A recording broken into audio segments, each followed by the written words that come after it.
तू त जिंदगी में आइलो डिफेंडर बन के, कहाँ चल गईलू काजल, कहाँ चल गईलू काजल, तू टेम्पू बन के, कहाँ चल गईलू काजल, तू टेम्पू बन के। जिंदगी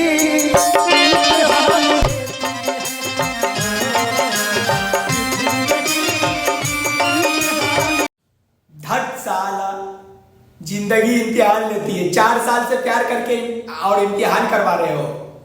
4 साल से इन्होंने प्यार किया और बोला जिंदगी इम्तिहान लेती है। ये बोलो जिंदगी इंटरव्यू लेती है सोशल मीडिया पे काजल राघवानी के साथ। साला दोनों का दोनों वैसे ही है। जब पाप का घड़ा भरता है ना तो वैसे ही होता है। मजा नहीं मिला होगा पूरा, इसीलिए तो आज आके विवाद कर रहे हैं, इंटरव्यू दे रही है। इसीलिए मजा, भाई खेसारी लाल में भी कमी था। मैं किसी की कमी नहीं कहूंगा, मैं मजा दूंगा, मजा आप लोग को। कमी किसका क्या ढूंढना वो आप लोग बाद में कमेंट करके बताएं। दोनों वैसे ही है, जिंदगी इम्तिहान लेती है। अरे भाई जिंदगी इंटरव्यू ले रही है, इंटरव्यू खेसारी लाल के बारे में।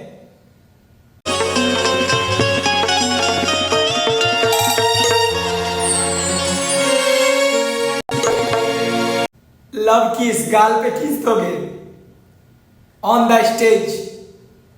गाल पे किस देगा ऑन द स्टेज, बोलेगा मैं तो इंटरटेनमेंट कर रहा हूं। सोशल मीडिया पे इंटरटेनमेंट तो होता है, स्टेज का मतलब ही होता है एंटरटेनमेंट।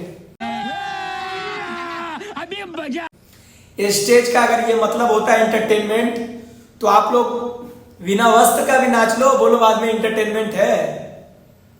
ये इंडस्ट्री है और ये स्टेज है भाई। भोजपुरी इंडस्ट्री का नाम सुनने से माइंड में आदमी को ये चीज चला जाता है कि ये पॉर्न जैसी इंडस्ट्री हो रही है।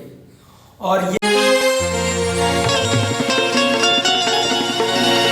मंच से और पीछे हो जाइए आप लोग, थोड़ा पीछे हो जाइए, मंचों से पीछे हो जाइए आप लोग। गाइस तो बेगूसराय ब्रांच चैनल में आप लोग का स्वागत है। तो गाइस आज मैं बताने वाला हूं गुजरात से लेके हमारे हिंदुस्तान में, गुजरात से लेके हमारा बिहार भोजपुरी इंडस्ट्री तक की एक रंगीन रोचक कहानी जो आप लोग ने अभी तक सुना नहीं होगा। ये कहानी इस चीज का है कि अपने आप को हीरोइन बनना और एक मॉडल बनना और एक एक्टर बनने का हवस में बिस्तर गर्म कर लेता है। बिस्तर गर्म करने के बाद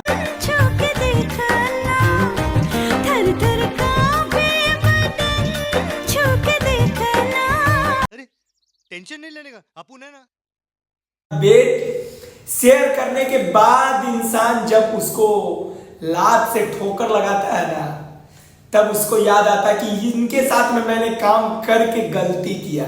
मैंने 5 साल रिलेशनशिप में रहा, मेरा प्यार बेवफा निकला, तो कभी मेरे ये चीज गलती हो गई, मेरे को ये प्यार नहीं करना चाहिए, तो कभी ये नहीं करना चाहिए, तो कभी वो नहीं करना चाहिए।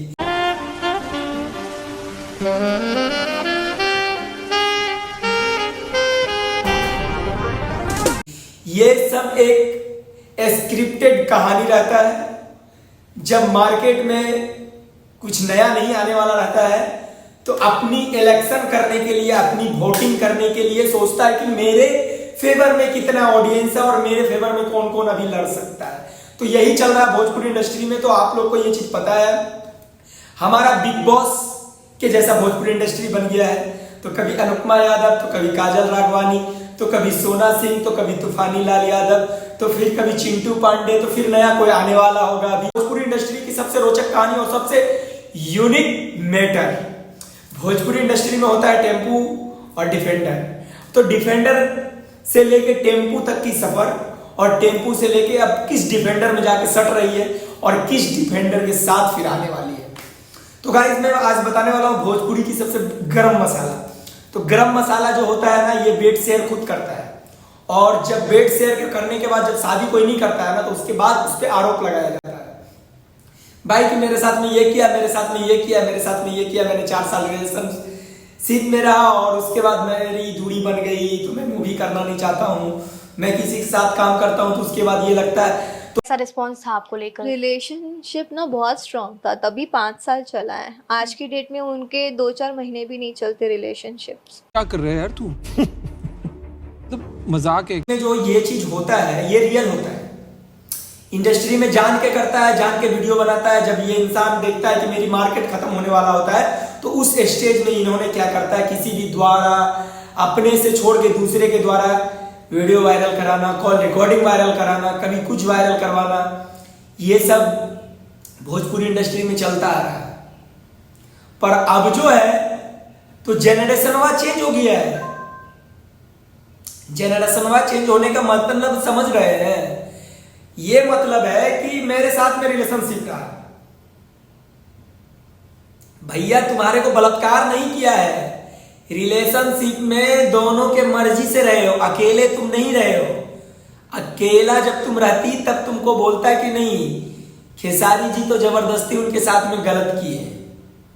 भाई तुम्हारे मर्जी के बिना एक पत्ता नहीं हिल सकता था तुम्हारे शरीर का, और तुम्हारे मर्जी के बिना तुम उनके साथ में 4 साल मूवी नहीं कर सकती थी, 4 साल रिलेशनशिप में नहीं रह सकती थी। और जब पाप का घड़ा भर जाता है ना तो वो एक ना एक दिन ब्लास्ट करता है। तो वही काजल राघवानी के साथ हुआ, और काजल राघवानी को हर एक चीज पता था। खेसारी लाल के मोबाइल में न्यूड फोटो होता है, न्यूड वीडियो होता है, पॉर्न जैसी। लेकिन प्यार अंधा होता है। और ऐसा कैसा अंधा होता है प्यार? होता है, आपको नहीं हुआ। और 5 सालों तक आपका प्यार अंधा बना रहा? ऑब्वियसली इसी को तो अंधा बोलते हैं ना, वरना 2 दिन में आंखें आ जाती। आपको इस प्यार अंधा होता है तो इंडस्ट्री का ही लड़का दिखता है, और जो यहाँ बेवड़े बौक रहे हैं वो सब नहीं दिखता आपको। तो फिर प्यार कहां से अंधा हुआ? प्यार कौन एंगल से भाई अंधा है, मेरे को ये बताओ। प्यार अगर अंधा होता तो रोड पे भी बहुत लड़के बौक रहे हैं ना, बहुत ऐसे इंडस्ट्री छोड़ के अच्छे अच्छे नौकरी जॉब वाले हैं, उनको क्यों नहीं दिखा? सब क्या देखना पड़ रहा है, अच्छा है मैं अंधा हूं। बस दिखेगा खेसारी और पवन,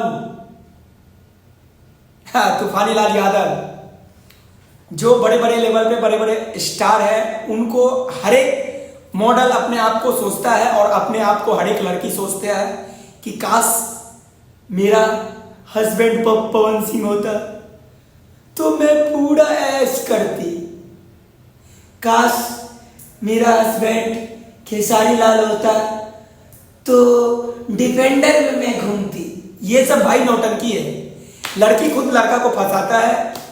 तो मैं काजल राघवानी जी से कहूंगा, रिक्वेस्ट करता हूं कि आप ये गंदगी, आपका ये पर्सनल लाइफ और प्यार का मामला है, ये गंदगी और ये ढोलक आप आके सोशल मीडिया पे ना बजाएं। ये अच्छा होगा और ये बेटर होगा।